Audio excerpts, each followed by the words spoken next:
ઇતિહાસના પાના જ્યારે પલટાય છે ત્યારે કેટલીક એવી ઘટનાઓ સામે આવે છે જે માનવતાને આજીવન જખમ આપી જાય છે. 1917ની સાલ વિદેશમાં ઉચ્ચ શિક્ષણ મેળવી વિદ્યાના સાગર સમાન ડોક્ટર ભીમરાવ આંબેડકર વડોદરાની ધરતી પર ઉતરે છે. તેમના હૃદયમાં દેશ સેવાનો ઉત્સાહ છે, પણ ડગલે ને પગલે તેમને સદીઓ જૂના જ્ઞાતિવાદના ઝેરનો સામનો કરવો જ પડે છે. આવો જોઈએ અપેક્ષા અને ઉપેક્ષા વચ્ચેનો પ્રથમ આઘાત.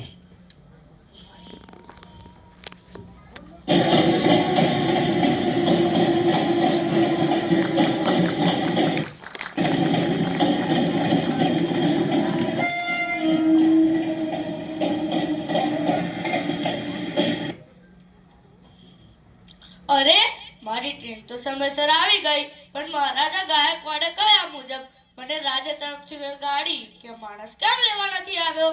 અજાણ્યું શહેર છે, અજાણા લોકો છે, હું ક્યાં જઈશ? આજુબાજુ પૂછવા દેજો.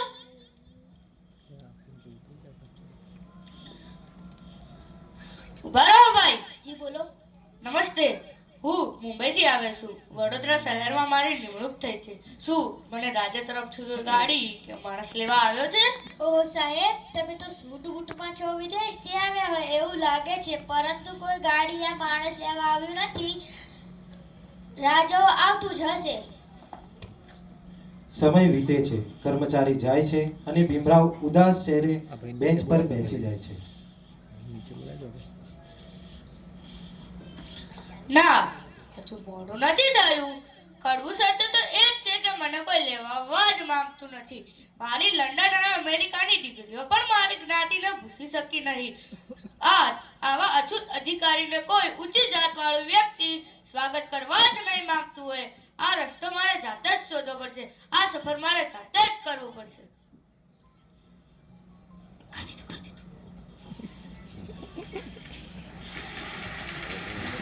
શાળાના દરવાજે પહોંચે છે.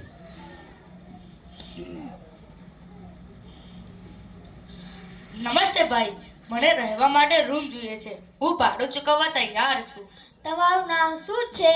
તમે ક્યાંથી આવ્યા છો? મારું નામ ભીમરાવ આંબેડકર છે. હું મુંબઈથી આવ્યો છું. વડોદરા શહેરમાં મારી નિમણૂક થઈ છે. આંબેડકર એટલે કઈ જાતિ? મારી જાતિ મહાર. ના ભાઈ ના, તમને યાર રહેવા નહીં મળે. તમે અહીંથી નીકળી જાઓ. ધર્મશાળાનો દરવાજો જોરથી બંધ થાય છે. ભીમરાવ સ્તબ્ધ રહી જાય છે. ભાઈજાન, મને રહેવા માટે નાની જગ્યા જોઈએ છે. હું ખૂબ જ થાક્યો છું. અરે બાબુજી, તમે તો હિન્દુ દેખાવ છો. આ મુસલમાન મુસાફરો માટેની જ જગ્યા છે. તમારી જ્ઞાતિ કઈ છે? હું દલિત સમાજમાંથી આવું છું. માફ કરજો બાબુજી, અમારા ધર્મના લોકો તમને અહીં રહેવા માટે રાજી નહીં થાય. બીજે ત્યાં પ્રયત્ન કરો. આ તે કેવો દેશ? વિદેશના લોકો મને ગળે લગાડ્યો છે, પણ મારા જ દેશની ધરતી મને સ્વીકારવા જ તૈયાર નથી. મેં ઘણા પુસ્તકો વાંચ્યા છે, પણ આ પથ્થર દિલના માણસોને કોણ સમજાવે? ભીમરાવ ત્યાંથી જતા રહે છે. ત્યાં જતા અચાનક તેમની નજર પારસી ધર્મશાળાના બોર્ડ ઉપર પડે છે. ઓહ, પારસી ધર્મશાળા! જો કદાચ હું અહીંયા સાચું બોલીને રહીશ તો ફરી મને જાતિના કારણે રહેવા નહીં મળે. જૂઠું બોલવું તે મારા સંસ્કાર જ નથી, તો પણ મારે જૂઠનો સહારો લેવો જ પડશે અને મારું નામ બદલવું પડશે. કોણ છે આ મધરાતે? કોણ છે મધરાત? કોણ છે આ મધરાતે? તેને શું જોઈએ છે? મારું નામ એદલજી છે. મને રહેવા માટે રૂમ જોઈએ છે. હું ભાડું ચૂકવવા તૈયાર છું. આવો દીકરા, તમે ભણેલા ગણેલા લાગો છો, પણ આ ફક્ત પારસીઓ માટે જ છે. ઊભા રહો. તમારી બોલી પારસી જેવી નથી લાગતી. તમે પારસી નથી ને? ના, હું પારસી નથી, પણ તમે મારું નામ રજિસ્ટરમાં પારસી લખી દો. હું તમને ડબલ ભાડું ચૂકવવા તૈયાર છું. તો પણ તમે અહીં રૂમમાં ન રહી શકો. હા, પાછળ એક જૂનો સ્ટોર રૂમ છે, ત્યાં ધૂળ અને અંધારું છે. એવું તો બોલો, તમને મંજૂર છે? હા, મને મંજૂર છે. અસલી સંઘર્ષ તો હવે શરૂ થવાનો હતો. જ્યારે આ રહસ્ય ખુલશે ત્યારે શું થશે? શું આ શહેર ભીમરાવને અપમાન છે કે ફરી એકવાર રસ્તા પર ફેંકી દેશે? ચાલો જોઈએ. અંધારામાં રૂમમાં માંડ આશરો મળ્યો. ભીમરાવને આશા હતી કે ઓફિસમાં જઈને જ્યારે તેઓ કામ કરશે ત્યારે વિદ્વાનો વચ્ચે જ્ઞાતિનું આ ઝેર ઓગળી જશે, પણ તેઓ ખોટા હતા. જ્યાં કાયદો ઘડાય છે ત્યાં જ માનવતાનું ખૂન થઈ રહ્યું હતું. ચાલો જોઈએ ઓફિસના પેલા બંધ દરવાજા પાછળ ભીમરાવ સાથે શું વીતે છે.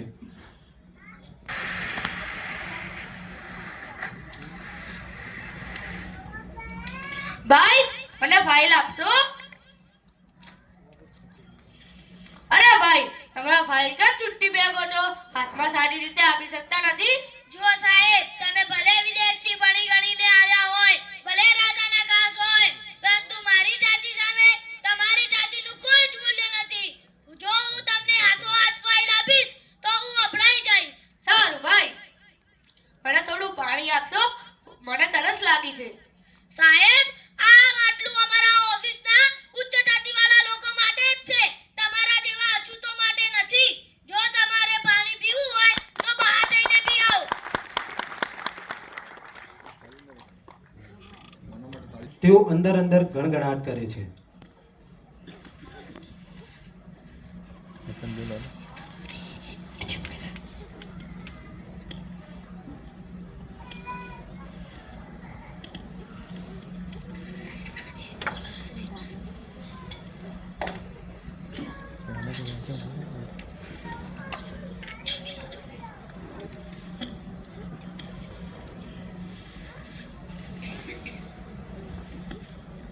અછૂત રહે છે ક્યાં?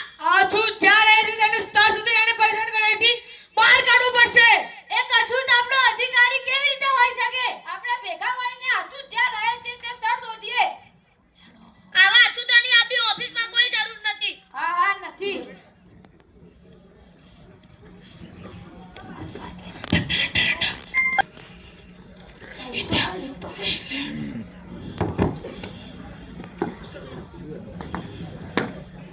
શું તે તારી ધર્મશાળામાં એક અછૂતને રાખ્યો છે? શું તે વાત સાચી છે? ના, અહીંયા બધા પારસી લોકો રહે છે. આ પારસી ધર્મશાળા છે. આદમી ખોટું બોલી રહ્યો છે. આની ધર્મશાળા હાલના સમજવા પડશે. બહાર નીકળ! છેતરપિંડી કરનાર અછૂત! તે અમારી ધર્મશાળાને અપવિત્ર કરી નાખી છે. અરે ભાઈઓ, તમે આટલો ગુસ્સો શા માટે કરો છો? એવો તો મેં શું ગુનો કર્યો છે? તે અપરાધ કર્યો છે. તું જુઠ્ઠું બોલીને હોટલમાં રહ્યો છે. મારી વાત સાંભળો, મેં કોઈ ગુનો નથી કર્યો. હું આખા વડોદરા શહેરમાં ભટક્યો છું, પણ મને હિન્દુ હોટલમાં કે મુસ્લિમ હોટલમાં રહેવા માટેની જગ્યા ન મળી. હું ક્યાં જાઉં? હું પણ તમારો જેવો એક માણસ જ છું. મને થોડા કલાકનો સમય આપો. એક મિનિટ પણ નહીં. હાલને હાલ બહાર નીકળ. બહાર નહીં નીકળ્યો તારો સામાન બહાર ફેંકવામાં આવશે અને તને લાકડી મારવામાં આવશે. અરે અરે અરે અરે અરે અરે પુસ્તકો વેરવિખેર થાય છે. ભીમરાવ અત્યંત અપમાનિત થઈ રહ્યા છે. રડતી આંખે પોતાનો સામાન સમેટીને અંધારામાં ચાલી નીકળે છે. તેની કિંમતી પુસ્તકો આજે વડોદરાના રસ્તા પર ધૂળમાં રઝળતી હતી. માનવતા હારી ગઈ હતી અને જ્ઞાતિવાદ જીતી રહ્યો હતો. આખી દુનિયા જીતનાર વિધાન આજે એક રાત માટે લાચાર હતું. ભારે હૈયે ભીમરાવ કમાટી બાગના એક ખૂણે ઝાડ નીચે આશરો લે છે. તે કાળી રાત હવે એક મહાક્રાંતિની સાક્ષી બનવાની હતી.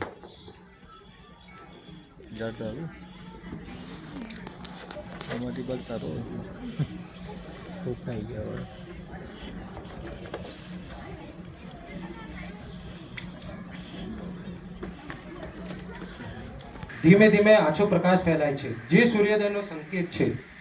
ભીમરાવ તેની પેટી સાથે ઝાડના નીચે બેઠા છે.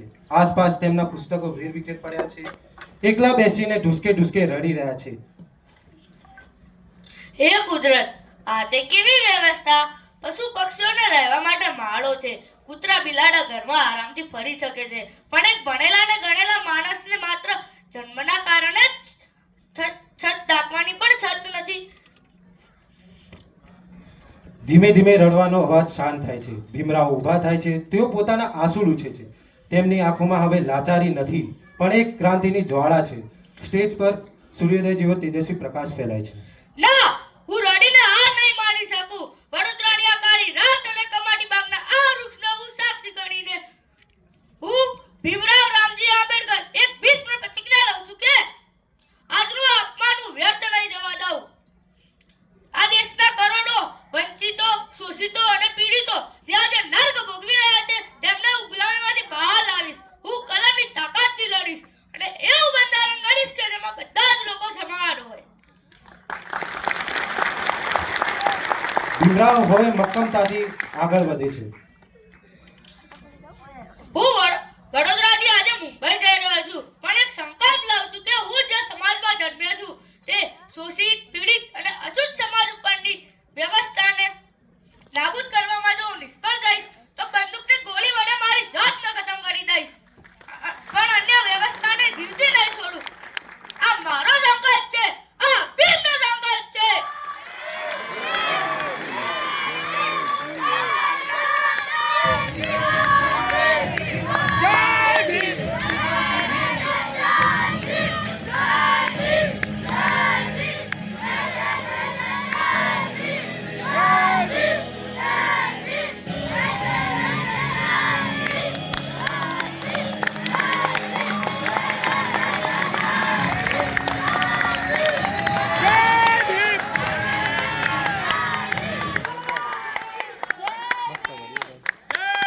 ખૂબ સરસ.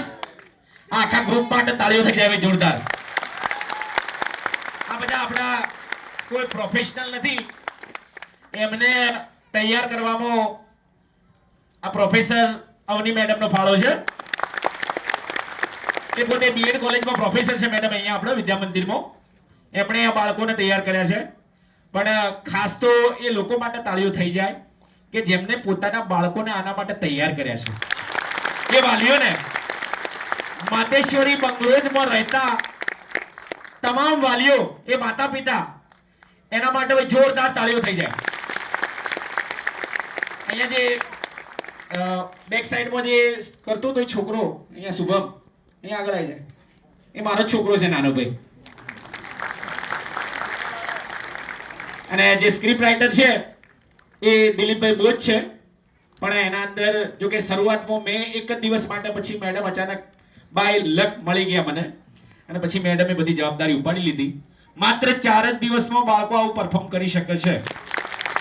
તમે વિચાર કરો, જો આપણા બાળકોને આવી ડ્રામા ફિલ્મ જગતના અંદર આગળ લઈ જઈએ તો શું એ મોટા કલાકારો ના બની શકે? બની શકે.